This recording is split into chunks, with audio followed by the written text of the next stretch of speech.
क्या आपने कभी ऐसा सोचा है कि आपकी एक ई कॉमर्स वेबसाइट हो जिसमें आप एक सेल लगाओ जिसमें आपके 24 घंटे में 5.5 लाख करोड़ के प्रोडक्ट्स बिक जाएं? या फिर आपने कभी ऐसा सोचा कि आपका कोई कॉम्पिटिटर ही ना हो आपके मार्केट में? आप ये जो सुन रहे हैं ये मैं मजाक नहीं कर रहा, बट अलीबाबा ने singles day shopping season cell में 5.5 लाख करोड़ की सेल कर दी, वो भी सिर्फ 24 घंटे के अंदर। और आज तक की सारी सेल्स के रिकॉर्ड तोड़ दिए दुनिया के। अमेजन, ईबे, वॉलमार्ट को चाइना में घुसने ही नहीं दिया। इस वीडियो को जब आप आखिर तक देखेंगे तो हैरान हो जाएंगे अलीबाबा के जैक मा की मार्केटिंग स्ट्रेटजीज और मोनोपोली को सुनकर कि कैसे एक बंदा जो सिर्फ 500 रुपए महीने के कमाता था, कैसे वो आज फोर्ब्स के बिलियनियर्स की लिस्ट में आ गया और ई कॉमर्स के मार्केट को चाइना में इस तरह डोमिनेट कर दिया कि ईबे जैसी कंपनीज को चाइना छोड़ना पड़ गया। Hey everyone, this is Vijay Nihal Chandani, digital marketing specialist for hospitality and e-commerce industry and founder at Travenities. Welcome back to Forbes Billionaire Series. आज मैं आपको अलीबाबा के जैक मा की 5 मार्केटिंग स्ट्रेटेजीज के बारे में बताऊंगा जो दुनिया के 17th रिचेस्ट पर्सन है और चाइना के सबसे रईस आदमी है, जिनकी पर्सनल नेटवर्थ लगभग 5.5 लाख करोड़ है और अलीबाबा के नेटवर्थ लगभग 35 लाख करोड़ है। वीडियो को आखिर तक देखिएगा, आपको बहुत ज्यादा सीखने को मिलेगा चाइनीज ड्रैगन्स के बारे में।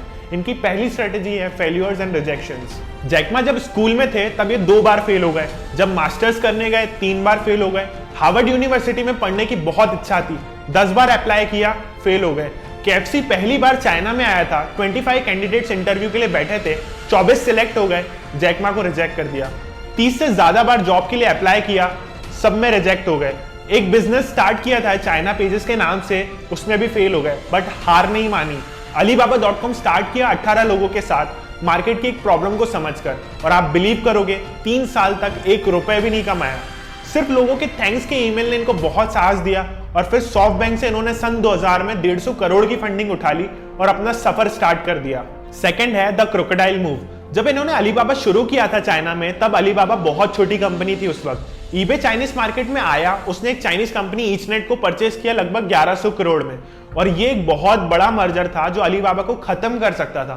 बट ईबे को चाइनीज मार्केट को समझने में समय लग रहा था और समय के साथ वो चेंजेस कर रहे थे। बट जैक मा ने हार नहीं मानी, उन्होंने प्रोडक्ट के साथ अपना एक्सपीरियंस भी भेज दिया वहां के लोगों को, जैसा कि वहां के लोग एग्जैक्टली चाहते थे। उन्होंने पेपैल की जगह अली पे स्टार्ट कर दिया to make payment simple and easy.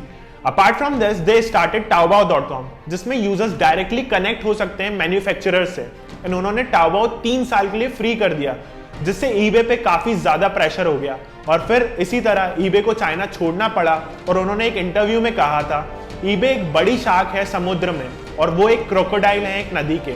अगर वो समुद्र में जाकर लड़ेंगे तो वो हार जाएंगे, बट अगर वो नदी में लड़ेंगे चांसेस हैं 1000% कि वो जीतेंगे ही जीतेंगे। China is a crocodiles territory and crocodiles won the game. Third है द इकोसिस्टम।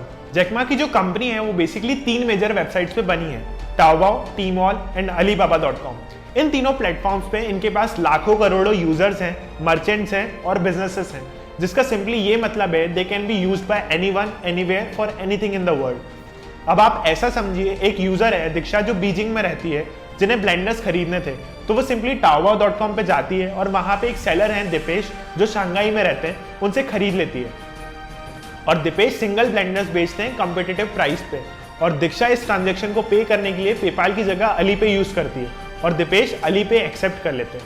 अब एक सवाल ये आता है कि दीपेश ये ब्लेंडर्स कहाँ से खरीदते हैं? दीपेश सिंपली 1000 ब्लेंडर्स खरीदते हैं Tmall.com, जहां पे बल्क में ऑर्डर्स काफी ज्यादा सस्ते मिल जाते हैं। अब दीपेश ने Tmall.com पे जाकर कपिल से 1000 ब्लेंडर्स के यूनिट्स खरीद लिए, और कपिल जो हैं वो मैन्युफैक्चरर और होलसेलर हैं ब्लेंडर्स के। अब दीपेश ने अपने ब्लेंडर्स को AliExpress.com पे भी लिस्ट कर दिया, जिससे वो दुनिया के किसी भी कोने में ये ब्लेंडर्स बेच सकते हैं।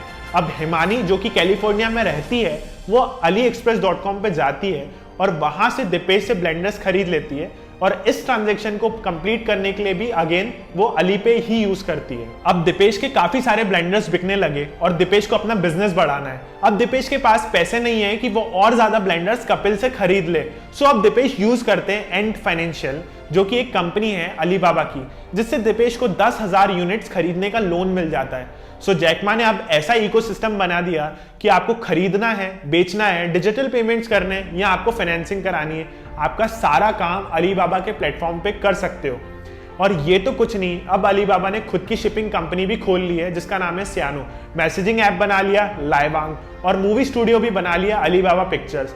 और इसके साथ और भी कई सारे ऐप्स, और अलीबाबा ऑलमोस्ट आज हर दिन कई सारे स्टार्टअप्स में इक्विटी ले रहा है और भारी भरकम इन्वेस्टमेंट भी कर रहा है। फोर्थ है इकोनॉमिक्स।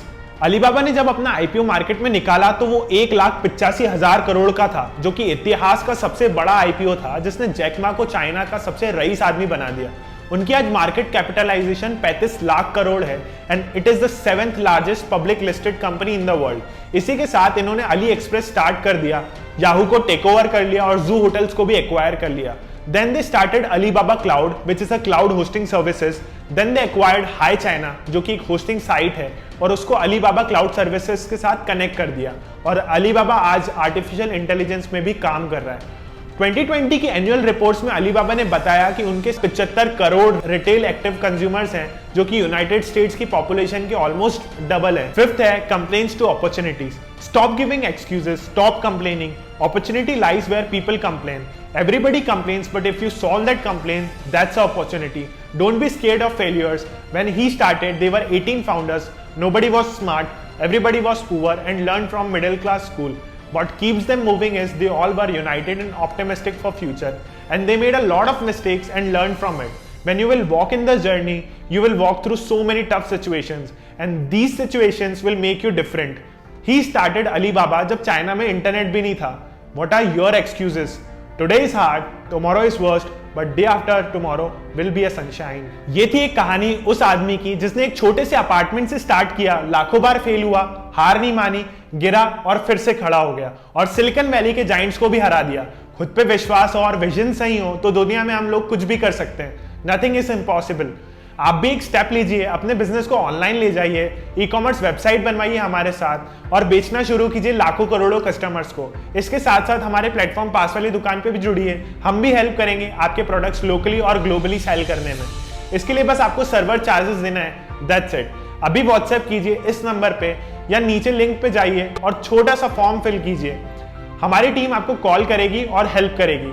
और हाँ, मेरी नेक्स्ट वीडियो आ रही है बिटकॉइन पे कि कैसे क्रिप्टो करेंसी जो कि 3 रुपए की थी वो 13 लाख रुपए की हो गई। तो आपने अभी तक मुझे फॉलो नहीं किया है तो जल्दी से जाके फॉलो कर लीजिए ताकि आपसे कोई भी फ्यूचर अपडेट्स मिस ना हो। और इस वीडियो को शेयर कीजिए अपने दोस्तों के साथ, फैमिली के साथ, ताकि अलीबाबा जैसे ढेर सारे $1 बिलियन स्टार्टअप्स हमारे इंडिया में भी स्टार्ट हो और हमारा भारत बहुत आगे बढ़े। धन्यवाद।